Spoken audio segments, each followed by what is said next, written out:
Breaking news tonight, the miraculous rescues in the rubble. Even as we've learned, hundreds more have died after the earthquakes in Venezuela. The incredible rescues. Look at this, a baby pulled from the debris. You see it there, you see the baby there in the pink blanket. An entire family saved after hours trapped in mangled concrete. New images from above of the widespread devastation. Tens of thousands still missing.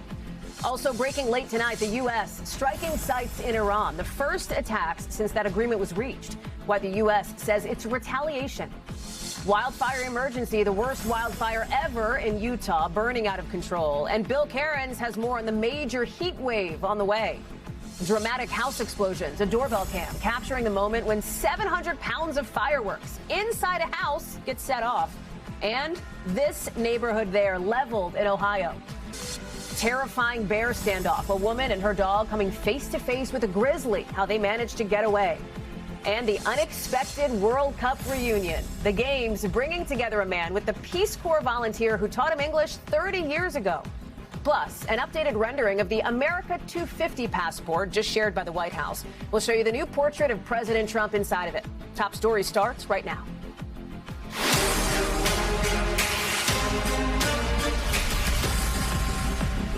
Hi there, I'm Hallie Jackson in for Tom. And as we come on the air, it is a race against time in the urgent search for the survivors of those catastrophic earthquakes in Venezuela.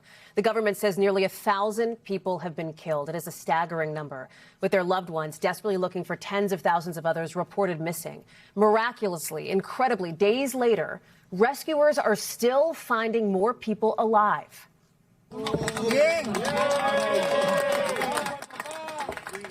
You hear that applause there? That's as crews pulled a baby, just 18 days old, in that pink blanket there from the wreckage. Everybody clapping as the child is returned to the arms of Dad, and the sheer relief on his face. Even more stunning images of people rescued from the rubble, including this family found after 7 floors came crashing down on them. The kids emerging. From the air, you can see the staggering scale of the devastation. Buildings, whole neighborhoods just totally crumbled. And new video of the terrifying moments that these earthquakes hit. Look inside this mall. Swarms of people running for cover as the building started to shake. And here at a festival, the panicked moments that the crowd realizes what's happening. You see people starting to push, people screaming. Here, buildings on fire in the moments after the shaking began. Rescue teams from the United States and all around the world are mobilizing now in full force to try to help families find their loved ones in the critical and agonizing hours ahead. George Solis has more on the desperate search. Tonight, the incredible rescues inside that pink blanket. A baby pulled out of the rubble and the emotional reunion. Getting a kiss from her dad. 48 hours after those deadly earthquakes, amazingly, they're still finding people alive in Venezuela.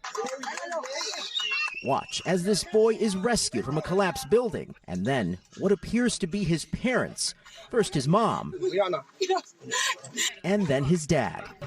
Elsewhere, this 4-year-old rushed to an ambulance after he was rescued. And the survival stories are astounding. I held onto the door frame as the floor collapsed. I clung so tightly I broke my finger, this woman says. And cheers as this man is pulled from a pile of twisted concrete and steel. From the air, the destruction here is staggering. So many high-rises now flattened. And tonight, we're seeing new images of those frightening moments when the back-to-back earthquakes hit. Crowds rushing for the exits. Pandemonium at this street party, which was taking place as the ground began to shake. And in this dance studio, they scrambled for cover. All as search efforts are ongoing and the death toll keeps rising. Near the epicenter in La Guaira, this woman says she had to bury several family members. And tonight, we spoke with Rick and Adriana Prague. Their 18-year-old nephew, Diego, was just rescued, but their 14-year-old niece, Sofia, is still missing. We were preparing for her 15th birthday party, so we're hoping to find her. We have to hold on to hope and imagine that there is a chance she could still be alive in that rubble. We would think so. Hopes until we find her body, are still high, right? You just got to keep hoping. George is joining us now from a crowded donation site in South Florida. Your heart breaks when you hear these stories from people who are hoping and praying. And so many people where you are, these volunteers, these people who are coming to donate, you're seeing a big spike in the number of people who are turning out to try to help. Yeah, that's absolutely right, Allie. I mean, this crowd is very emotional. They cheer every time someone brings a large donation just like this one. This has been outside the Global Empowerment Mission all day. This crowd has been working in the rain and the heat, just getting all of this material and goods inside of this warehouse. And officials here now tell me, Hallie, that the U.S. State Department has actually greenlit all of these goods to get to Venezuela as soon as this weekend. Hallie. So many people looking to help. George Solis, thank you. Let's get now to that breaking news on Iran late tonight, with President Trump ordering retaliatory airstrikes after Iran attacked a commercial ship in the Strait of Hormuz. Let me bring in Courtney Kuby, who's following this one for us tonight. She's joining us here in Washington. Court, what are we learning so far?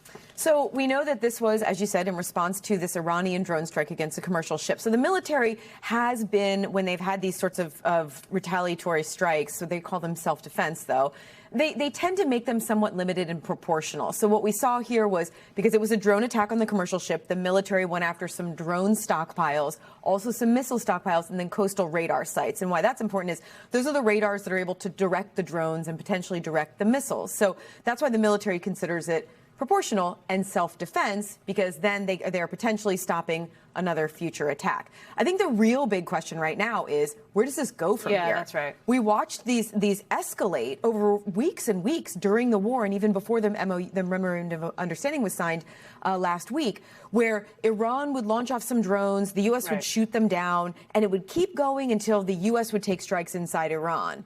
Is this the end, or is this going to continue going? Well, one potential clue on what the answer to that is could be the response from Iran, right? What do we know on that end? They're already threatening to respond. We haven't seen anything yet. But, the IRGC, the Islamic Revolutionary Guard Corps, has been making threats in the last several days, specifically against any ships going through that corridor that's along the southern side of the Strait of Hormuz down by Oman. Hallie, that's where that ship was going. So now it's also a big question about whether, if more ships try to transit through that route, will Iran retaliate or strike them again? Courtney Kuby, much to watch on this front. Court, thank you very much. Appreciate you being here. So that state of emergency in Utah now, with crews battling the worst wildfire in the state's history. Some 70,000 acres just incinerated. And now a new warning tonight that this situation could get worse soon. Here's Dana Griffin. Tonight, devastating wildfires creating a state of emergency in Utah. Thick smoke and an orange glow seen for miles. This is likely the most destructive and costly fire in terms of property damage that the state has ever seen. The Cottonwood fire, now more than 70,000 acres, turning building after building like Evan Stapley's cabin to ashes. I cried. I've got too many memories.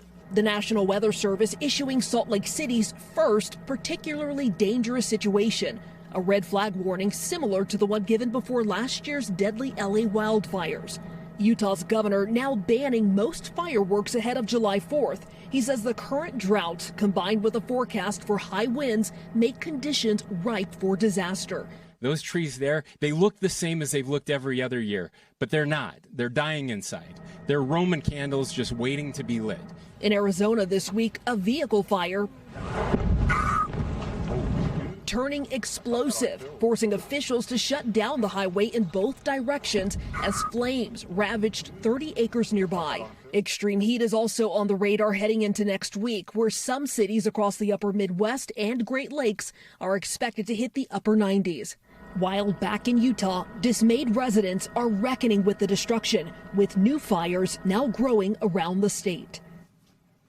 Our thanks to Dana Griffin for that important reporting. I want to bring in meteorologist Bill Cairns now. I mean, you heard it there, Bill, from Dana.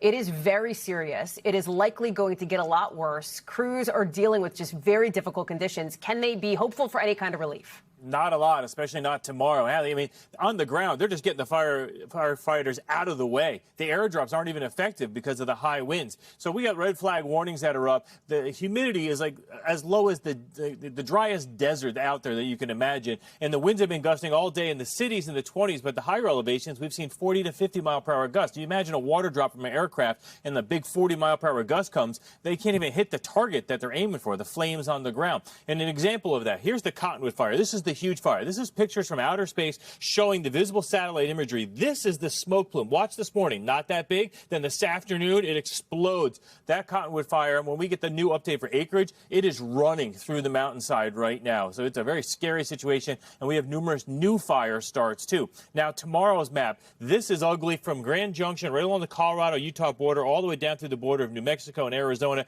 Once again, tomorrow, another extreme fire risk.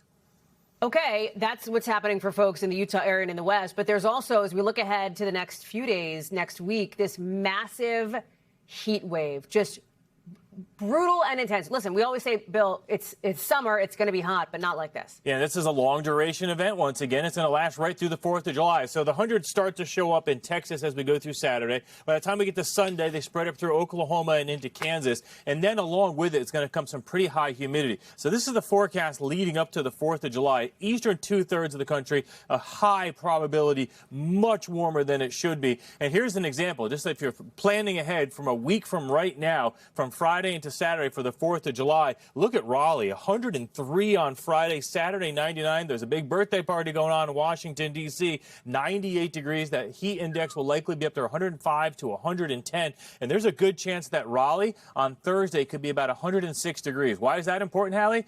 That's the hottest temperature they've ever recorded in their history. And they could reach that next week. This isn't going to be just your normal heat wave. This one could be historic. And that's when it gets dangerous, is when it lasts for a long time. Bill Cairns, I imagine we'll be talking again next week. Appreciate you. Next tonight, to the dramatic video of two separate home explosions, one in Washington state, which appears to have been started by a cigarette, and hundreds of pounds of fireworks. The other in Ohio, damaging more than a dozen homes. Maggie Vespa has a closer look. Caught on camera.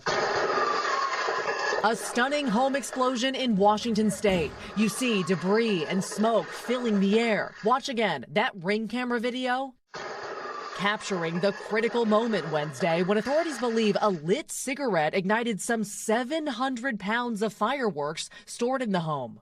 It was like a warning sign, anchor that there was somebody that close. Here's another view of the blast. Authorities in Whidbey Island say 3 firefighters were injured, 2 homes destroyed, and a third belonging to Tanya Hernandez damaged. They were exploding over and over and over. Yeah, it was bad. Authorities not yet IDing those responsible. The Federal Bureau of Alcohol, Tobacco, and Firearms is investigating. Meanwhile, in Ohio, drone video shows the aftermath of another home explosion near Cleveland after authorities say utility crews accidentally struck a gas line Thursday. We have a gas explosion in a house. This time, 20 homes damaged and 3 destroyed. There is a working fire for the house that exploded, and 2 adjacent homes right next to it on either side are currently engulfed. In Ohio, 2 people injured. Authorities in both states grateful no one was killed. This is a miracle in itself. Maggie's joining us now. Man, Maggie, you look at that and you just think, yes, it could have, as bad as it was, thank goodness it wasn't worse. But what's interesting is that we're now learning of 2 other instances in the state of Ohio separately where crews also hit gas lines.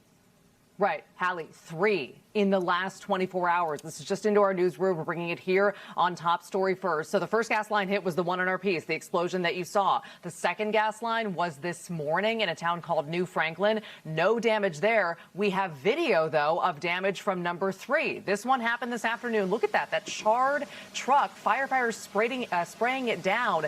This is in Lake County, Ohio. Again, crews, officials say, hitting a gas line. They say 2 homes had to be evacuated. Those homes, though, thankfully were not damaged. So keep in mind, 3 separate communities, 3 separate crews, different sets of circumstances, but all of those communities within about 90 minutes of each other. So just an insane 24 hours for people in that part of the state, really, to put it lightly, Hallie. Yeah, no kidding. Maggie Vespa, Maggie, thank you for bringing us all that. Appreciate it.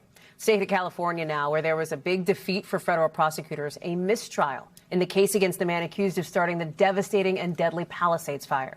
Camila Bernal is tracking this for us tonight. So the jurors couldn't come to an agreement here, Camila, and we had talked through this. We're now hearing from one of them about the deliberations, right? Yeah, Hallie, and that juror just reiterated that they just could not come to an agreement. She said there were people that voted on not guilty, others that voted guilty, and that none of them, or essentially some of them, who were very set on those two different sides could not come to the middle or could not be swayed one way or the other. She also said that she was one of the not guilty votes and said that she just did not think there was enough evidence to blame one person for this whole entire Palisades fire. So, of course, like you mentioned, this is a setback for the prosecution. The defense attorney came out after court today, and he said that his client is being used as a scapegoat and instead is blaming the city's response, the firefighters' response for the death and the devastation caused by this fire. The prosecution, though, they say they're not giving up. They believe that Jonathan Renderknecht is still responsible for the Palisades fire, Hallie. So does this mean that they're going to try to bring a case against him again? Yeah, so immediately after the judge declared the mistrial, we heard from the government saying we are going to retry this case with a new jury. We believe that he is still responsible, and we will bring that to a jury again. And so the two sides later met and agreed that they will retry this case on October 19th. That's what it's scheduled for. And then the judge also decided that the defendant is going to remain in prison while he waits for this new trial. His attorney tried to say that, you know, they've essentially already had 10 people saying he wasn't guilty, let him out. But the prosecution said he could be a flight risk. He is a French national. He could cross over the border to Mexico. And so the judge agreed he will remain in prison. And now we'll all just have to wait for this October trial, Hallie. Okay, Camila Bernal, you'll be tracking that for us as well. Thank you, Camila. Disturbing new kind of politically motivated personal attack now. Former Transportation Secretary Pete Buttigieg says he was separated from his children, his two young kids, after somebody called Child Protective Services on his family to make an anonymous report that turned out to be false. John Allen is reporting on this one. Buttigieg compared it to, you know, swatting, John. People know that when you call the cops on somebody's house just to give them a hard time, basically, that this was almost the equivalent of that, but through CPS, through Child Protective Services. And Buttigieg laid out in detail in a post how he was separated from his kids, how they had to be interviewed, how he had to be interviewed. And he calls it basically this new and very disturbing kind of attack. Yeah, he wrote about how terrifying this was for him and, of course, for his 4-year-old children. Basically, to your point, swatting, as folks know, somebody calls the police on you with a false report. In this case, Child Protective Services were called with an anonymous report. As it turned out, according to Buttigieg, the claim was that a woman in Alabama had said that Buttigieg had said to her that he had done violent things. He had never been to the town in Alabama that this came from. The police concluded that that this was completely fabricated. He wasn't being prosecuted, but he talks about the terror of child services and the police coming to his house and telling him he cannot talk to his own children, cannot stay with his own children, has to find a place to stay for the night or a place for them to stay for the night so then they can be interrogated effectively by protective services, which, you know, is a great protection for children who are actually being abused. But in this case, as Buttigieg said, the police were able to conclude pretty quickly that this was a politically motivated attack. And so what he's saying is that this has gone, you know, sort of jumped from that realm of a very dangerous thing of calling the police and saying that there's a hostage situation or something like that to a different realm of protective services. And, you know, I think it's worth mentioning that that it really plays on some of the tropes. He and his husband obviously are gay, and that there have been, you know, tropes about gay couples for a long time, but this touches on. Well, the other piece of this too, Buttigieg should be saying, hey, we can all agree kids should be off limits. We should all agree on this, that kids should be nowhere near any of this kind of thing when it comes to these false reports, which is, by the way, illegal, right? Calling in a false report like that. And Buttigieg makes clear he plans to prosecute to the fullest extent he possibly can if they can ever find out who called this in. Yeah, it is absolutely illegal. And at the same time, these two 4-year-olds have to deal with this traumatic experience. He and his husband, Chasten, have to deal with this traumatic experience. So it can't be undone, even if it's prosecuted. And again, if they're able to figure out who the anonymous tipster was. John Allen, thank you very much. Appreciate you bringing us that story. Just ahead, much more to get to, including our series, Great Americans. Tom sits down with the barrier-breaking ballet dancer Misty Copeland. What she told him about living out the American dream, her rise to the top, and how she's giving back. Plus, Gracie the giraffe finally found weeks after escaping from a ranch. The drone footage that helped spot her next.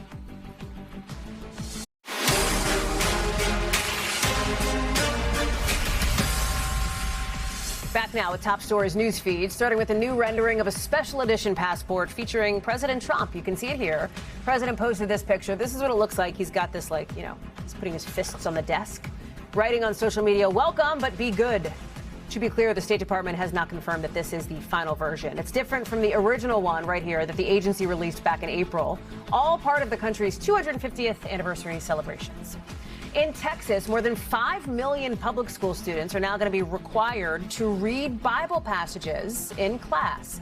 The State Board of Education signed off on this new reading list today, again, mandatory. It includes certain Bible stories as well as some classic literature like Dickens and Shakespeare. Supporters say the readings are necessary because they're a part of the nation's founding, but critics argue they lack diversity and blur the separation of church and state. Also tonight, some super scary new video of like a very close call with a grizzly bear in Canada. Look at this. This bear is trailing this dog you see and the woman behind the camera. Then it starts kind of running around them. It starts doing circles. It's not far at all. I want you to listen to this. This is a woman kind of standing up, trying to get the bear to go away. Bad! Bad! Hey! Stop! Enough! Go! The bear did eventually go. Somehow, she managed to keep her phone in her hand the whole time. Filmed the whole thing. Very scary, but fortunately no human or animal was hurt. Also tonight, that missing giraffe we told you about a few days ago, Gracie, has now been spotted. Get it? She's here in this drone video in Texas. She was on the loose for a couple of weeks, but a local sheriff says she was finally found just 4 miles from the ranch that she escaped from. We're told her owner is now getting a veterinarian and a whole team together to help bring her back home safely. To new tensions now in the Epstein investigation on Capitol Hill. Epstein's billionaire business associate Leon Black, whose name appears hundreds of times in the DOJ's files, testifying in what the Oversight Committee chair James Comer has said could be the most groundbreaking deposition yet. But the interview was apparently cut short. Black left within less than an hour after the committee gave him subpoenas. He'd been there voluntarily, ended up leaving, subpoenas in hand. Lawmakers say he wasn't answering their questions, but Black's legal team is calling it political theater. There's no question that as soon as this interview started, that the witness was not going to answer critical questions. They made a premeditated political decision to serve him with subpoenas after less than an hour of questioning. This was nothing more than a planned political stunt. I want to bring in Julie Sirkin, who's following this one for us. Really some drama here on this one. Leon Black's testimony, he may not be the most familiar name to people around the country, but to those who are investigating the Epstein case, he's certainly, somebody they want to talk to. That's why he was brought in. But after, 30, 45, 50 minutes, the chairman of the Oversight Committee, the Republican chair, had subpoenas ready to go, already prepared, and gave them to him. Yeah, it seems, Hallie, like the Oversight Committee Chairman James Comer was prepared that Leon Black would stonewall to the committee, because what he really wanted to hear from Leon Black, and it's not just him, you heard Robert Garcia too, there's bipartisan agreement that they wanted Leon Black to provide the receipts, to disclose exactly what he knew when. He started paying Epstein for financial advice after 2013. That was 4 years after Jeffrey Epstein already served a year in jail. He was first arrested and first put in jail for some of his crimes. So Leon Black refusing to shed any daylight on that. And I also want to say that his lawyer actually said that those non-disclosure agreements that Black refused to talk about, that's subpoena number 1. Subpoena number 2 is for Black to actually come in and testify under oath on July 16th. His lawyer had said that Epstein was not involved with those alleged subpoenas, saying, quote, whether they exist or not. I thought that was extremely notable. Black, along with Les Wexner, probably the two most prominent figures that at least backed Epstein financially. We know that Black paid Epstein almost $160 million to help him out with some estate troubles that he was in. So this is a big name for the committee to hear from. Robert Garcia, the top Democrat, said that he applauds Comer's move here and said that all of these interviews should really be conducted under oath, which we know many of them are not.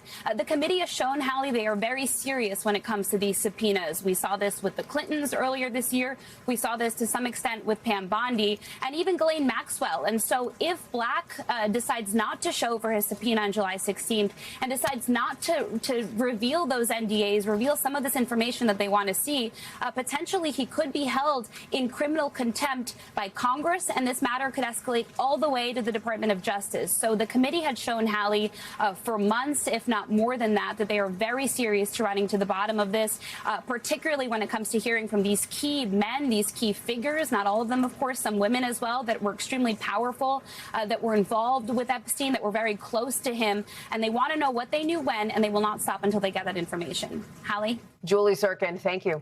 To our series now, Great Americans, where we talk with those who have achieved so much and helped so many about their lives in this country.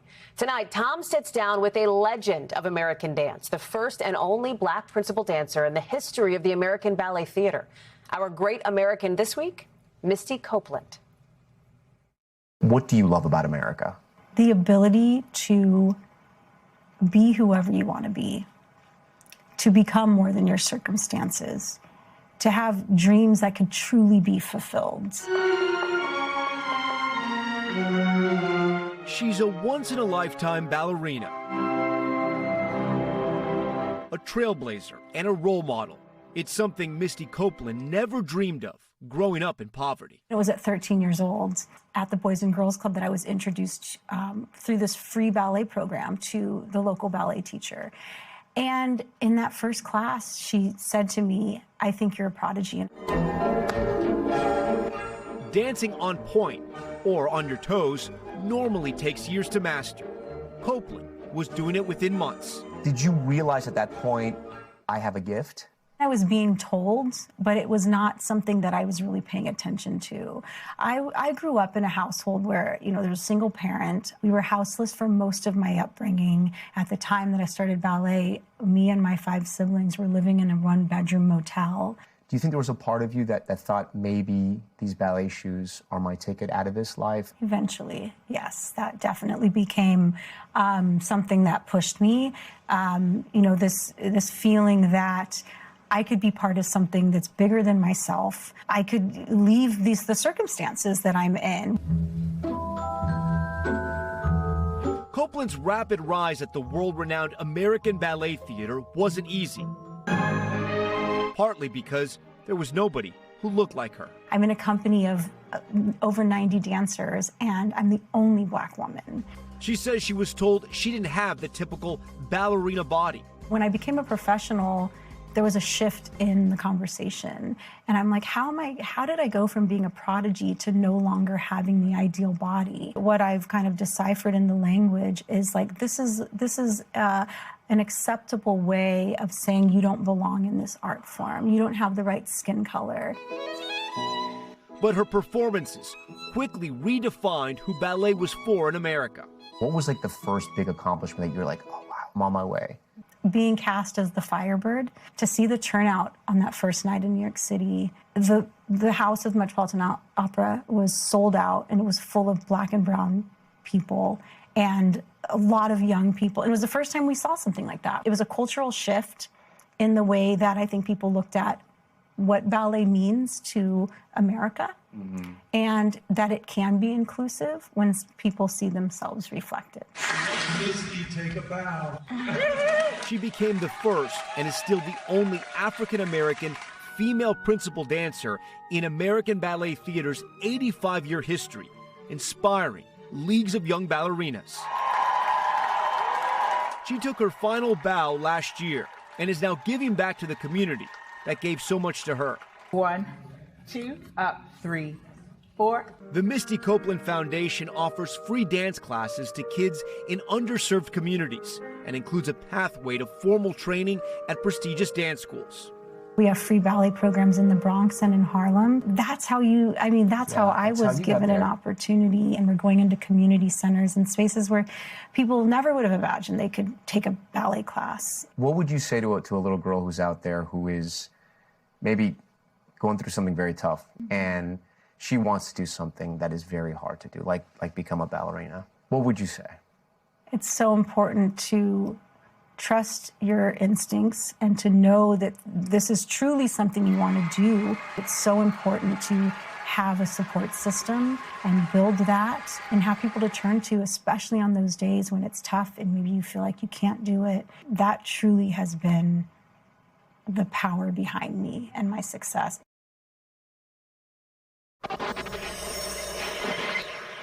Back now with Top Stories Global Watch, starting in Beijing, where a small plane has crashed into the city's tallest building. Look at this. Video shows the debris falling into the streets below. Somebody in another tower capturing what looks to be a hole right there in the side of the building. Right now, we still don't know what caused the crash and no word yet on whether anybody has been hurt. And a huge fire erupting in Myanmar, but this one intentionally set by officials. Look at those flames, that thick smoke.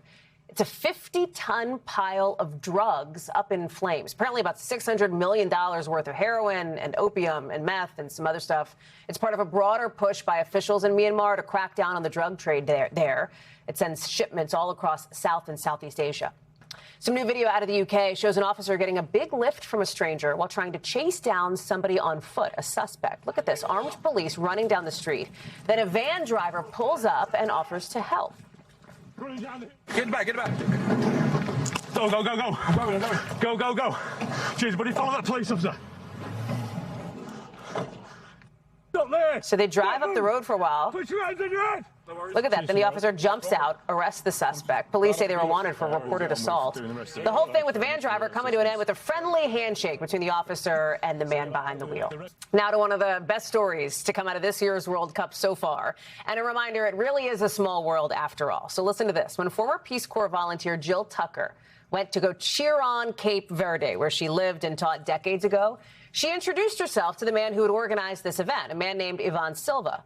She didn't realize at the time, she had no clue that he was one of the teenagers that she taught on the country's southern coast more than 30 years ago. He said to her, "I think you were my teacher." And now, all these decades later, they have been reunited. Guess who is joining us right here now on Top Story? We've got Jill and Yvonne with us. Thank you both so much for being here.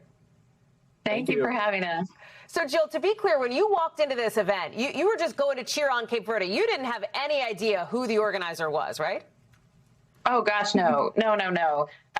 I was going because I wanted to be with people that were cheering for Cape Verde and loved the country as much as I did.